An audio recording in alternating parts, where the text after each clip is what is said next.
পাচারকারীদের গোপন আস্তানা হতে পাচারের উদ্দেশ্যে বন্দী থাকা নারী ও শিশুসহ ৬৬ জন ব্যক্তিকে উদ্ধার করে। পাচারকারীরা তাদের সুবিধাজনক সময়ে মেরিন ড্রাইভ সংলগ্ন উপকূল হতে বোটযোগে মালয়েশিয়ায় পাচার করার পরিকল্পনা করছিল।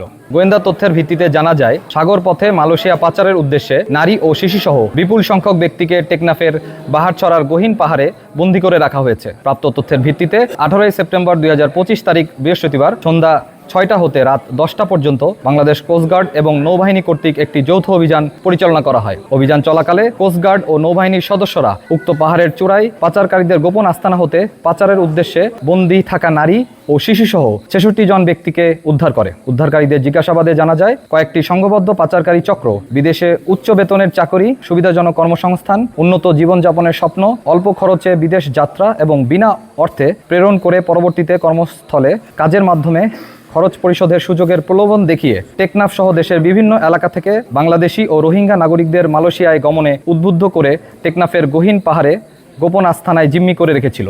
পরবর্তীতে পাচারকারীরা তাদের সুবিধাজনক সময়ে মেরিন ড্রাইভ সংলগ্ন উপকূল হতে বোটযোগে মালয়েশিয়ায় পাচার করার পরিকল্পনা করছিল। হিরন আরও মিনারেল ওয়াটার মাত্র ৫০ পয়সায় প্রতি লিটার। তারা আরও জানায় যে পাচারকারীরা তাদের আটকে রেখে নির্যাতনের মাধ্যমে মুক্তিপণ আদায় করার চেষ্টা করছিল।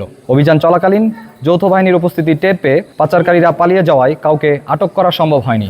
তাদের আটকের নিমিত্তে নৌবাহিনী ও কোস্টগার্ডের গোয়েন্দা নজরদারি ও অভিযান চলমান রয়েছে। মানব পাচার রোধে বাংলাদেশ নৌবাহিনী এবং কোস্টগার্ড এ ধরনের অভিযান ভবিষ্যতেও অব্যাহত রাখবে।